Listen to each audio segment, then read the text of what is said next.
Good morning everybody. Science with Dhirendra में आप सभी का स्वागत है। हम सभी ह्यूमन अपने रोज़मर्रा की ज़रूरत को पूरा करने के लिए, जैसे खाना जो है हमारा इसेंशियल वस्तु है, जो कि हमारे जो है भूख को शांत करता है, तो इसको बनाने के लिए, एक जगह से दूसरे जगह जाने के लिए, अपने मनोरंजन के लिए विभिन्न प्रकार के उपकरण जैसे टीवी, फ्रिज आदि को चलाने के लिए, अगर मुझे गर्मी लग रही है तो अपने गर्मी को शांत करने के लिए पंखा, एसी, कूलर आदि को चलाने के लिए, या फिर अगर हमें ठंडा लग रहा है तो उस ठंडक से बचने के लिए हम लोग हीटर आदि का इस्तेमाल करते हैं। परंतु आपको पता होना चाहिए ये सभी चीज़ें जो है, जो हमारी ज़रूरतों को पूरा करता है, जैसे भोजन हमारी भूख को शांत करता है, और दूसरे इलेक्ट्रिकल अप्लायंस जो होते हैं जो हमें आराम प्रदान करते हैं, जो हमारे जीवन को सुखमय प्रदान करते हैं, वो खुद को चलने के लिए, अपनी ज़रूरत को पूरा करने के लिए एनर्जी का इस्तेमाल करते हैं। मतलब कहा जाए, बिना एनर्जी के कोई भी काम नहीं हो सकता है। हम लोग खाना खाते हैं, वो खाना को पकाने के लिए जो है हम लोग को एनर्जी चाहिए। हम लोग दिन प्रतिदिन जो है विभिन्न तरह के मस्कुलर वर्क करते हैं, जैसे मैं अभी बोल रहा हूं तो मुझे बोलने के लिए एनर्जी चाहिए। पंखा घूम रहा है तो उस पंखा को घूमने के लिए एनर्जी चाहिए। और भी जितनी भी चीजें आप देख रहे हैं, सब के सब को जो है अपना वर्क को पूरा करने के लिए एनर्जी की आवश्यकता होती है। तो सवाल उठता है कि एनर्जी होता क्या है। तो इसके बारे में हम लोग सिंपल कह सकते हैं, एक साधारण बोलचाल में कह सकते हैं, कार्य करने की क्षमता को एनर्जी कहते हैं। एनर्जी वो सब्सटेंस है जो हमें कार्य करने की क्षमता देती है। Capacity to do work is called energy. इस पूरे धरती का जो सबसे मूल स्रोत है एनर्जी का, वो है सूरज, सन। लेकिन उस सूरज से हम लोग जो है सीधे एनर्जी प्राप्त नहीं कर सकते हैं। हम ह्यूमन को जो है सूरज से एनर्जी सीधे नहीं मिल सकता है। उस सूरज से एनर्जी को सिर्फ और सिर्फ जो है पौधे ही ग्रहण कर सकते हैं। जो हम लोगों ने पढ़ा है फोटोसिंथेसिस क्रिया के दौरान, जो प्रकाश संश्लेषण की क्रिया के दौरान जो है ग्रीन पौधे, हरे पौधे जो हैं सूरज से प्रकाश, मिट्टी से जल, खनिज लवण आदि को अवशोषित करके जो है एनर्जी बनाते हैं, अपना फूड बनाते हैं। और हम लोग क्या करते हैं, उस पौधे को ही खा लेते हैं, या फिर उस पौधे को अगर कोई एनिमल खाते हैं, जैसे बकरी हो गया, भेड़ हो गया, या फिर कुछ दूसरे जीव खा लेते हैं, उस जीव को खा लेते हैं और उससे हमको एनर्जी मिलता है। तो एनर्जी जो होता है, एक तरह से कहा जाए तो ये ट्रांसफरेबल होता है। और हम लोगों ने ये पढ़ा भी है, आप जानते भी होंगे, law of conservation of energy. Energy के का एक नियम को जानते होंगे कि energy can neither be created nor destroyed, it can only be converted from one form to another। Energy को न तो हम लोग पैदा कर सकते हैं, न तो खत्म कर सकते हैं।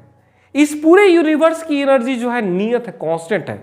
हाँ, हम लोग करते क्या है, सिर्फ उसके एक फॉर्म से दूसरे फॉर्म में हम लोग कन्वर्ट करते हैं। जैसे सूरज में जो एनर्जी था, वो फोटोसिंथेसिस के दौरान जब खाना पीना बनाया गया पौधे के द्वारा, हरे पौधे के द्वारा, तो सूरज की एनर्जी जो है ग्रीन प्लांट में आ गया। उस ग्रीन प्लांट को हम लोगों ने खा लिया या फिर किसी हार्बीवोरस जीव ने खा लिया, तो वो एनर्जी उस ग्रीन प्लांट से उस हार्बीवोरस में या फिर हम ह्यूमन में आ गया। उस हार्बीवोरस को किसी दूसरे जीव ने अगर खा लिया, जो कि मांसाहार लेते हैं, तो वो एनर्जी जो हार्बीवोरस में था, शाकाहारी जीव में था, वो उससे मांसाहारी जीव में ट्रांसफर हो गया। और जब वो मांसाहारी जीव या फिर कोई ह्यूमन बीइंग जो है मृत्यु को प्राप्त करता है, तो फिर से वो एनर्जी जो है बैक्टीरिया वगैरह के द्वारा जो है डिकम्पोज होने के उपरांत जो है पुनः जो है यूनिवर्स में चला जाता है। मतलब कहा जाए तो एनर्जी जो होता है वो ट्रांसफरेबल होता है। तो सवाल उठता है ये कि हम लोग जो खाना खाते हैं या फिर खाना पकाते हैं तो एनर्जी हम लोगों में आ गया, तो एनर्जी का ट्रांसफरेबल कैसे होता है, इन सब चीज़ों को हम लोग जानेंगे। तो जनरली जो है हम ह्यूमन बीइंग जो है अपने विभिन्न प्रकार के एक्टिविटी को पूरा करने के लिए जो है हम लोग जो है नेचुरल सोर्स ऑफ एनर्जी का इस्तेमाल करते हैं। जैसा कि आप लोग जानते हैं कि कोयला भी एक सोर्स ऑफ एनर्जी है, जो कि जब कोयला जलता है तो उससे ताप मिलता है, ऊष्मा मिलता है, और उससे हम लोग अपने खाना को पकाने में इस्तेमाल करते हैं। आप लोगों ने पढ़ा होगा कि कोयला फॉसिल्स फ्यूल। अब यहां पर आ गया एक वर्ड, नया वर्ड फॉसिल्स। फॉसिल्स क्या होता है? जीवाश्म, जिसको हम लोग कहते हैं। होता क्या है? तो आप सभी को पता होना चाहिए, हजारों साल पहले, लाखों साल पहले, करोड़ों साल पहले जो है जितने भी पेड़ पौधे थे वे किसी प्राकृतिक आपदा के कारण जो है धरती पे दब गए, और internal temperature of the earth and pressure of the earth, जो ताप है और दाब है, उसके कारण धीरे धीरे वो डिकम्पोज होकर के जो है फॉसिल्स में कन्वर्ट हो गए। मतलब फॉसिल जो है जीवाश्म, जीवों का ही हिस्सा है, लेकिन उसका रूप बदल गया। आपने ये भी पढ़ा होगा कोयला के बारे में कि कोयला की 4 क्वालिटी होती है, जिसको हम लोग कहते हैं लिग्नाइट, बिटुमिनस, एंथ्रासाइट, पीट। ये सभी 4 क्वालिटी कोयला में। जो एंथ्रासाइट होता है वो कोयला का बेस्ट क्वालिटी होता है। इसमें कार्बन की मात्रा जो होती है 96% एबव होता है। उसी प्रकार बिटुमिनस वो थोड़ा सा एंथ्रासाइट से कम होता है, इसमें कार्बन की क्वांटिटी कम होती है। उसके बाद लिग्नाइट हो जाता है। पीट जो होता है वो नवीनतम रूप होता है, जिसमें कि कार्बन की क्वांटिटी काफ़ी ज़्यादा होती है। ठीक उसी प्रकार से हम लोग जो है पेट्रोलियम प्रोडक्ट का इस्तेमाल करते हैं। पेट्रोलियम प्रोडक्ट मतलब कहा जाए पेट्रोलियम से बनने वाले उत्पाद। पेट्रोलियम का जब हम लोग फ्रैक्शनल डिस्टिलेशन करते हैं, उसका प्यूरिफिकेशन के दौरान में फ्रैक्शनल डिस्टिलेशन मेथड से हम लोग पेट्रोलियम को प्यूरिफाई करते हैं, जो कि मैंने सेपरेशंस ऑफ मिक्सचर में बताया हुआ है। तो आपको पता होना चाहिए पेट्रोलियम का जब हम लोग फ्रैक्शनल डिस्टिलेशन करते हैं तो हम लोगों को जो है डीजल, मोबिल, पेट्रोल, केरोसिन, उसके बाद ग्रीस हो गया, उसके बाद कोलतार हो गया, उसके बाद आपका ग्लिसरीन हो गया, ये सभी उत्पाद के रूप में मिलते हैं। इन सभी उत्पाद का हम लोग अलग अलग रूप में इस्तेमाल करते हैं। और आप देखते होंगे हम लोग जो है विभिन्न प्रकार के मशीन को चलाने के लिए जो है पेट्रोल या फिर डीजल का इस्तेमाल करते हैं।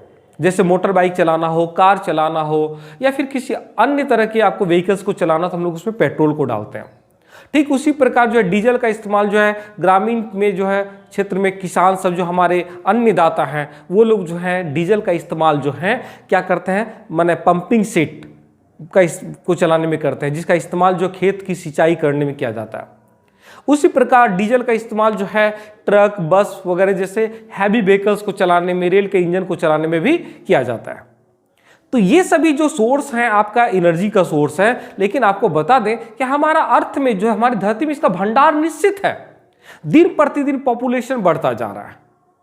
मैं अगर भारत की डाटा को लूं तो हमारा जब देश आज़ाद हुआ था 1947 में, उस समय हमारे भारत की आबादी जो थी सिर्फ और सिर्फ 36 करोड़ थी। लेकिन आज की तारीख में 2022 में अगर हम बात करें तो आई थिंक लगभग 150 करोड़ से ज़्यादा हमारी आबादी है। तो उस समय 36 करोड़ था, आज 150 करोड़ से ज़्यादा है। उस समय कंजप्शन रेट कुछ और था, लोगों की ज़रूरतें कम थी, लोगों का मूवमेंट कम होता था, लोग कम मात्रा में उसका कंजप्शन करते हैं। लेकिन इस बढ़ती पॉपुलेशन जो है एक कहा जाए तो वज्र की तरह जो है प्रहार कर दिया है इन नेचुरल रिसोर्सेज पर। हम लोग जो है पूरी तरह से काफ़ी तीव्र गति से जो है उसका दोहन कर रहे हैं, उसको निकाल रहे हैं। एक समय ऐसा आ सकता है कि ये सोर्स ऑफ एनर्जी जो है जैसे कोयला, पेट्रोल, ये हमारी धरती से गायब हो सकते हैं, और हमारी जो आने वाली पीढ़ी है, भावी पीढ़ी है, उन लोगों को एनर्जी क्राइसिस का सामना करना पड़ सकता है। इतनी तेजी से इसका कंजप्शन हो रहा है।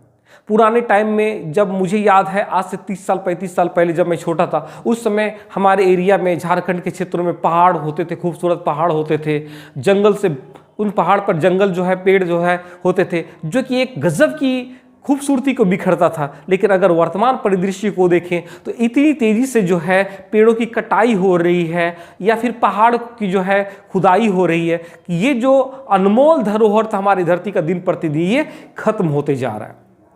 तो अगर बाय द वे हम लोगों को चाहिए कि माने हम लोग अपने अर्थ को बचाएं, तो ये मस्ट है कि हमें इन नेचुरल रिसोर्सेज को भी बचाना है।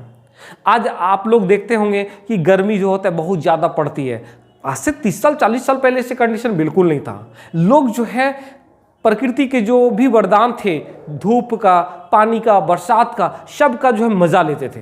न तो ज़्यादा गर्मी होती थी, न तो ज़्यादा ठंडा होता था, सब कुछ एक फिक्स रेशियो में होता था। लेकिन आज के परिदृश्य को देखें तो पूरी तरह से अनबैलेंस हो चुका है। कहीं पर अतिवृष्टि हो रही है तो कहीं पर अनावृष्टि हो रही है, कहीं पर काफ़ी ज़्यादा गर्मी हो रहा है, कहीं पर काफ़ी ज़्यादा ठंडक हो रहा है, और लोग इस तरह के जो है समस्याओं से जो जूझ रहे हैं। अभी हम लोग भारत की बात करें वर्तमान आज की तारीख में, तो हम लोग देखते हैं उत्तर भारत जो है बाढ़ से प्रभावित है।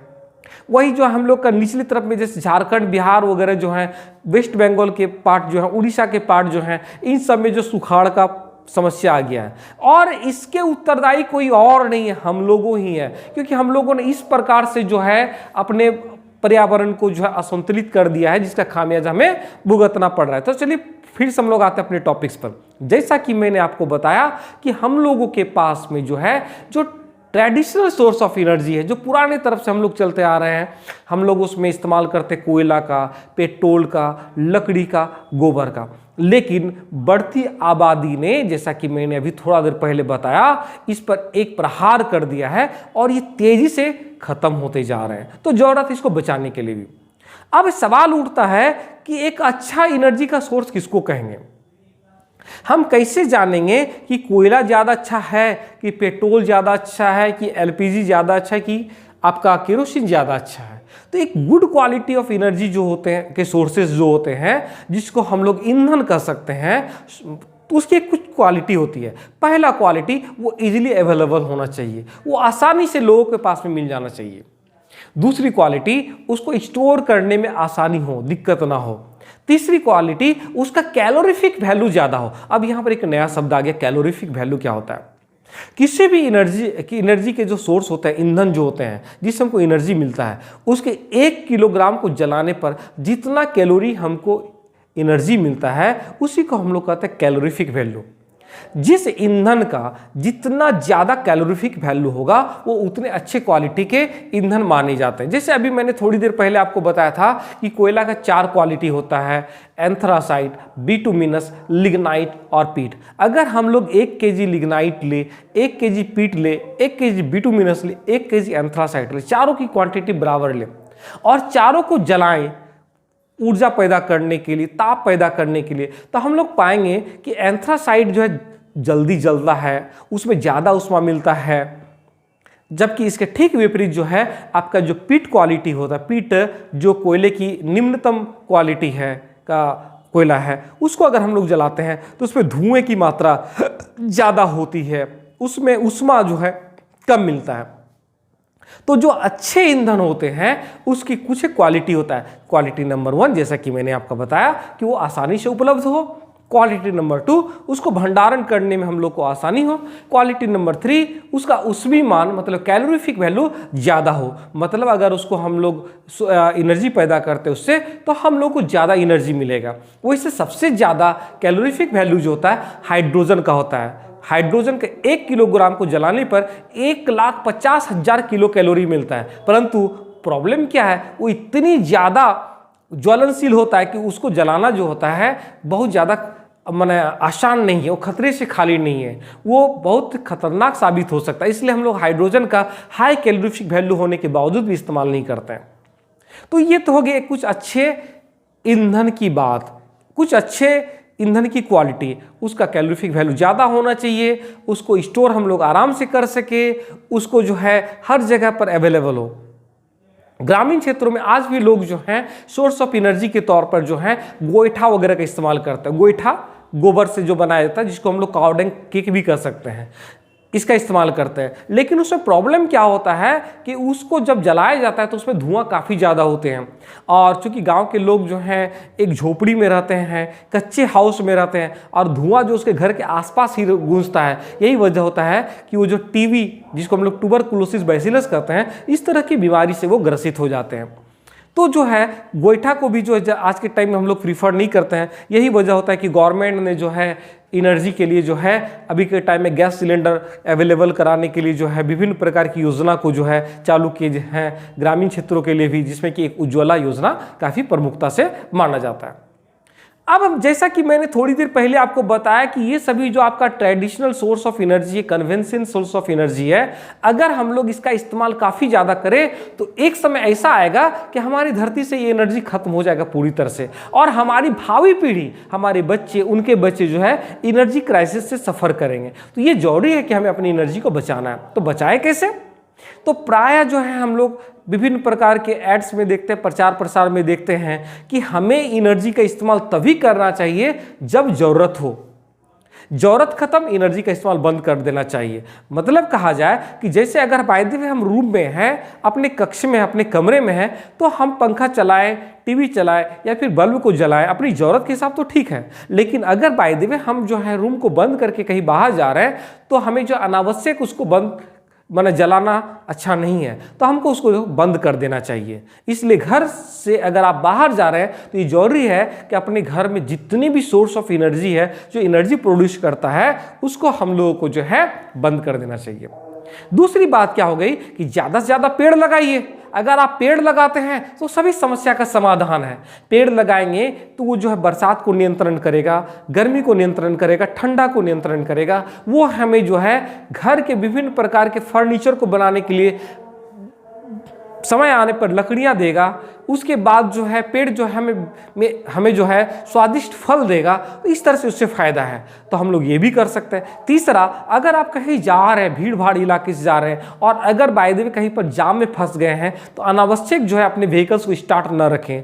अगर किसी रेलवे क्रॉसिंग वगैरह में है तो अनावश्यक जो है गाड़ी को स्टार्ट मत रखें, क्योंकि आप गाड़ी स्टार्ट रखें या न रखें, गाड़ी पार होने के बाद ही आप उसको क्रॉस कर सकते हैं। तो यहाँ पर एक ज़रूरत क्या है कि जब भी हम लोग इस तरह के भीड़ भाड़ इलाके में या फिर किसी क्रॉसिंग में फंस जाते हैं या रुक जाते हैं तो हमें जो है गाड़ी को बंद कर देना चाहिए, और जब गाड़ी पार हो जाए, क्रॉसिंग क्लियर हो जाए, तभी हम लोग को अपना व्हीकल्स को स्टार्ट करना चाहिए। इस तरह से हम लोग अपनी एनर्जी को बचा सकते हैं। ये तो हो गई बात कि अपने पुराने एनर्जी को जो है बचाने की। लेकिन क्या यही काफ़ी है?